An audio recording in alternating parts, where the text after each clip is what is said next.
ada apa patron yang harus dia pegang kan gitu. Kalau masalah jodoh ya terserah aja. Gimana mereka berdua lah. Kita support. Terus mereka tumbuh besar bersama gitu kan. Sudah seperti adik kakak. Dia dekat sekali, udah kayak anak sendiri kan. Kan dari kecil digendong-gendong. Eva gendong-gendong juga dulu. Semua digendong-gendong sama Eva. Bapaknya aja gak digendong. Saya nggak bisa dong nentuin Kisha harus dengan si Anu kan nggak bisa juga. Terserah Kisha lah. Tapi saya kira itu masih jauh ya. Kisha harus berkarir dulu. Harus betul-betul memastikan dia sudah settle, dia sudah kuat. Kan harus mental juga harus siap. Ya nggak apa-apa selama dia siap, kan nanti yang menjalani dia. Yang menjalani dia, yang akan ngasih makan istrinya dia, yang akan ngasih makan anaknya dia, gitu kan. Ya terserah dia. Kita kan cuma bisa menasehati. Sebaiknya begini, sebaiknya begitu. Tapi kalau kemudian memang dia ngerasa sudah ketemu jodohnya, ya nggak apa-apa juga. Toh juga secara usia memang ya sudah akil balik kan sudah. Cuma kan kultur kita di Indonesia ini kan memang pernikahan dini itu kan kalau bisa dihindari, gitu kan, karena banyak hal yang harus dipelajari lagi. Karena tidak sedikit orang yang pernikahan dini juga ternyata jadi perpisahan dini juga kan gitu.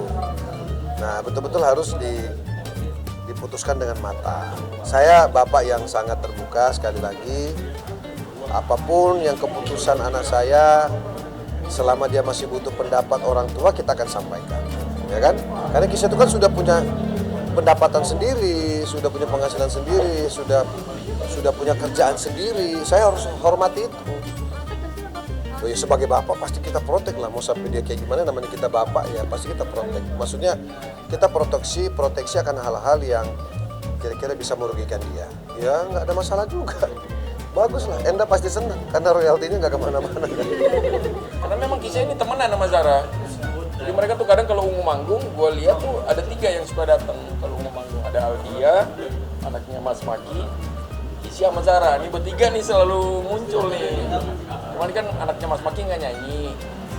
Jadi yang nyanyi berdua ya, kadang-kadang si Mas Pasya suka ngajakin berdua naik di atas panggung.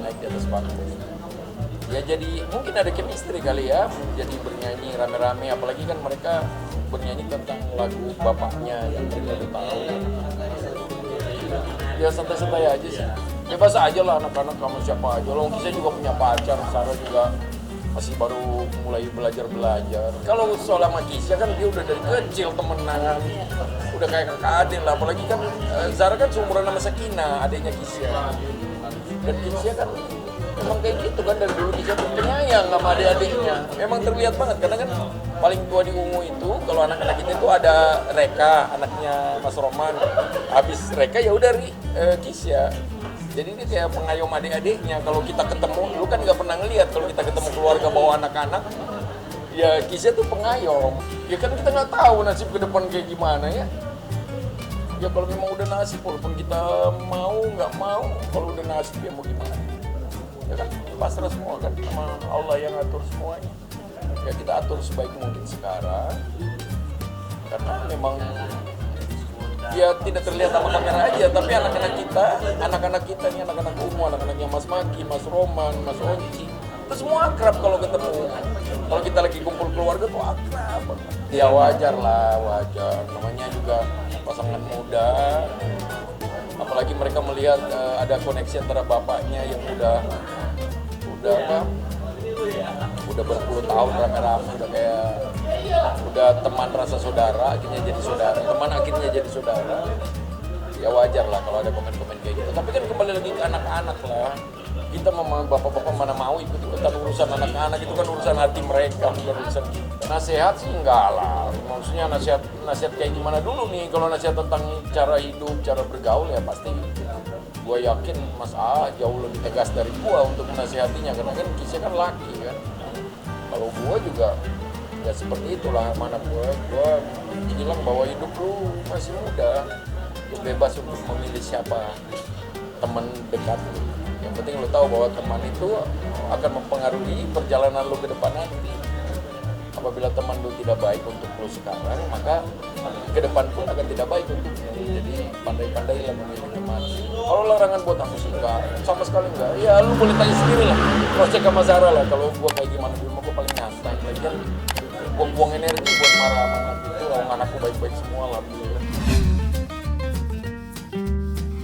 Saya termasuk bapak yang cukup terbuka, saya kira, ya, untuk hal-hal yang ingin didiskusikan oleh anak-anak misalnya gitu kan.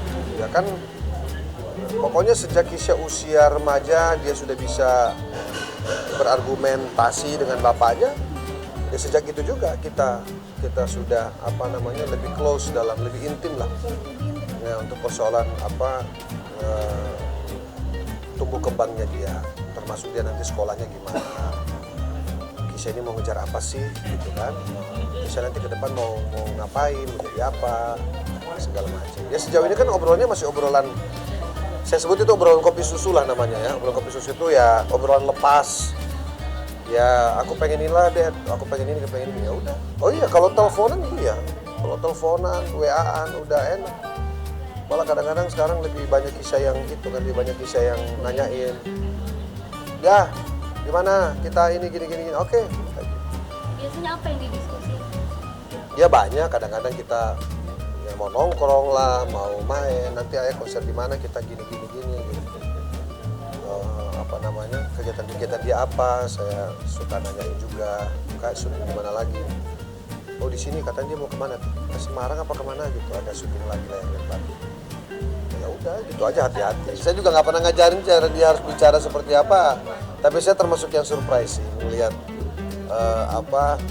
hari ini Kisha dengan segala kelebihan dia ya, saya lihat wah memang bapaknya banget sih. Yang pertama kan kita harus support apa yang menjadi keinginan dia, apa yang menjadi tujuan dia hari ini. Karena kan di usia ini kan memang usia labil, lagi pengen jadi ini, lagi pengen jadi itu. Ya silakan saja, dia harus coba semua, di mana kesempatan yang dia dapat silakan. Sampai nanti di satu titik dia bisa memutuskan, kayaknya gue bermusik deh misalnya, atau kayaknya gue main film aja deh. Gitu. Ya udah. Saya tidak expect Kisha dulu jadi penyanyi ya, karena saya tidak pernah membayangkan kalau dia akan ikut jejak bapaknya juga. Tapi kan pada akhirnya dia suka nyanyi juga dan bisa bernyanyi dan sudah punya karya. Ya kita harus support.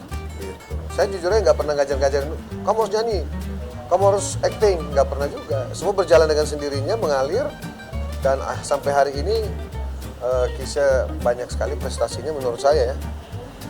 Banggalah kita, terharu lah saya kalau nonton dia, terharu aja.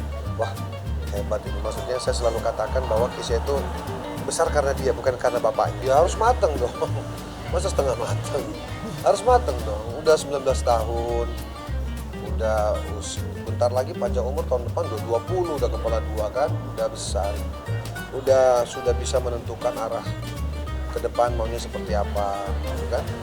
Sekali lagi kita sebagai orang tua, khususnya saya sebagai bapak, pasti akan terus mengawal dan kita akan backup selama itu memang demi kebaikan anak-anaknya. Itu bagus lah daripada dia diem-diem terus tiba-tiba gimana mendingan dia open, dia ngobrol sama kita, hal-hal yang dia perlu tahu atau hal-hal yang dia perlu pendapat kita temenin lah.